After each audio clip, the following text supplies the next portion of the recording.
vicious, and they're at the top of their game. We have a man that has no clue what's happening. It's the most dangerous time in the history of our country. So what should be the response? Ukraine would have never happened if I was president.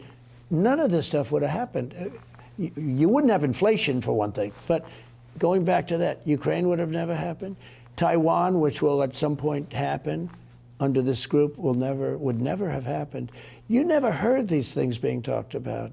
I knew about them because I'd be with President Xi, I'd talk, and he likes Taiwan a lot. And Putin liked Ukraine a lot. It was the apple of his eye. But he never made a move with me because he knew he couldn't do it. Remember this also with Putin.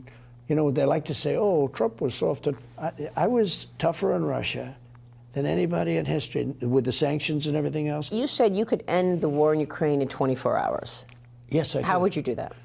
I know Zelensky very well. I felt he was very honorable because when they asked him about the perfect phone call that I made, he said it was indeed perfect. He said it was, he didn't even know what they were talking about. He could have grandstanded, oh, I felt threatened. Well, that's not going to be enough for Putin to stop bombing Ukraine. No, I'm not saying that. What I'm saying is that I know Zelensky very well and I know Putin very well, even better. And I had a good relationship, very good with both of them. I would tell Zelensky, no more, you got to make a deal. I would tell Putin, if you don't make a deal, we're going to give them a lot. We're going to give them more than they ever got if we have to. I will have the deal done in one day.